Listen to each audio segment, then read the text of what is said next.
Hey fans, here we are. We're at the shop. It's prep time, just sitting in my boat.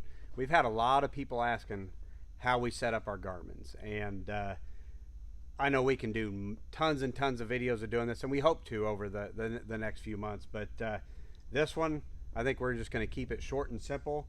This is just basically how do I set up my units. What I've got back here at the back of my boat, I've got two 7612s. And then on the front, I've got a 7612 and a 7610.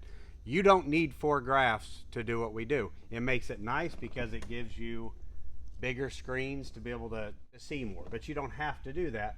But what I've got back here at the back, let's say I'm at the boat ramp and I'm getting ready to go for a ride. In the favorites, I've got a cruising setting and a looking setting on my favorites. Let's say I'm getting ready to go for a boat ride. Boom, here we go. We've got on this left unit here, I've got traditional sonar, and I've got my map for that particular lake. It just happens we were on Melbourne Lake in Kansas last, and then on this one I've got a big map of Melbourne Lake. All I really need to know when I'm running down the lake is a depth, but I've also got 2 different maps here, so I can take off from a particular spot and see the overall layout of the lake, but then I can stay close on this one, or vice versa. I can mix it up. It's basically whatever your preference is, and I think that's what I love so much about the Garmin's is they're very simple to operate. I am not a computer genius, but there's one thing about Garmin's, they make it very, very simple. It's kind of like using your cell phone. At the first couple times it's a little intimidating just because you haven't figured out the steps, but once you figure it out, it becomes second nature. I can vary the maps around a little bit, but I've got traditional sonar, so when I'm running down the lake, I can make sure that the sonar coincides with basically what my map is doing. And you know, that's what's been really cool now with the mapping that Garmin's got out there. The stuff's very, very precise.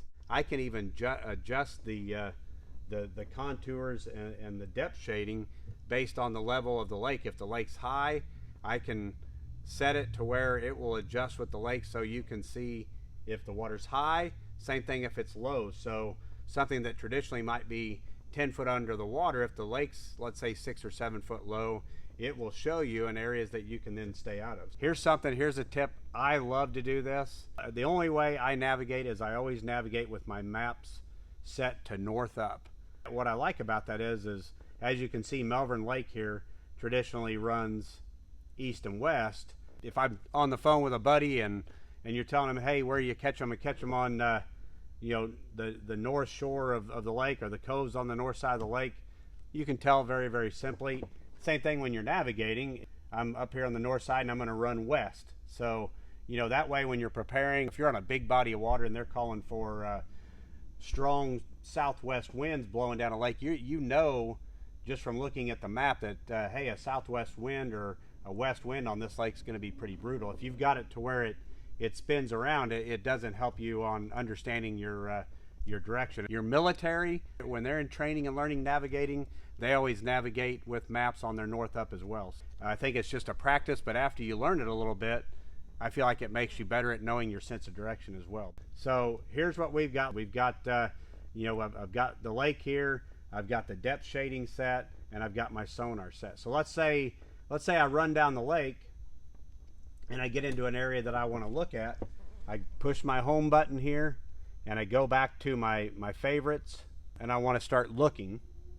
So I just push that button and it sets up both units to where now I've got my map here with my depth shading. I've got my traditional sonar here. I've got my side view and my clear view here. That way, as I'm idling around, I might be idling across a point or something, I want to graph it.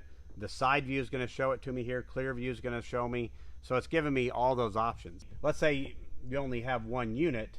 You can actually set that one unit to 4 different screens at the same time. So you can come in here, you can go to home, combos.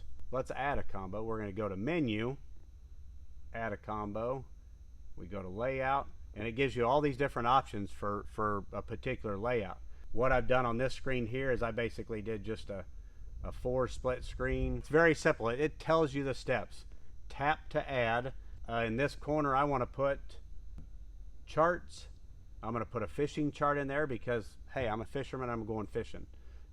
In this one, we're going to do sonar. We're going to go to traditional sonar. This one, we're going to go to sonar again, to side view. This one here, we're going to go to sonar clear view. And you know, traditional and clear view, they're similar, but they're not. I've kind of learned that traditional is probably a lot better at just reading the bottom and just seeing like big schools of fish, but clear view will really help distinguish those bigger fish and individual fish on the clear view. When it comes to traditional sonar and clear view, I don't need a whole half of a screen to show me what's right under the boat, so you can actually adjust this all the way over. Done.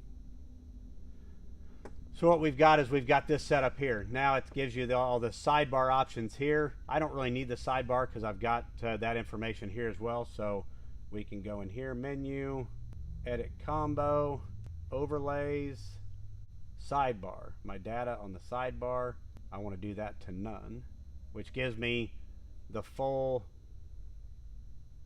12-inch screen to be able to you know, use as my mapping in my sonar instead of having that on there. So basic information I need is right here. That gives me the whole screen. On the front, what I typically do up there on the top unit, I'll just do a typical map with traditional sonar. That's what I prefer.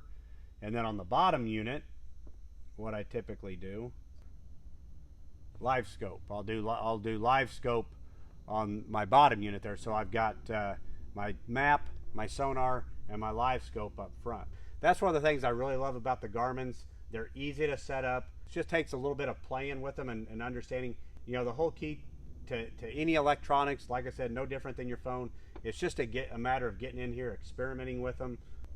It's kind of like rigs, rods and reels, tackle, all that. Everybody has their variations, so what works for you is the main thing to remember there. These are just some of my favorites, so there's a lot of different options in there, but this is how I like to use them. So hopefully that's a little bit that'll help you and make you a little bit more efficient out there on the water, and ultimately make you a better fisherman and help you catch more fish. I know that'll help you. So just remember, subscribe to my YouTube channel and click on that bell.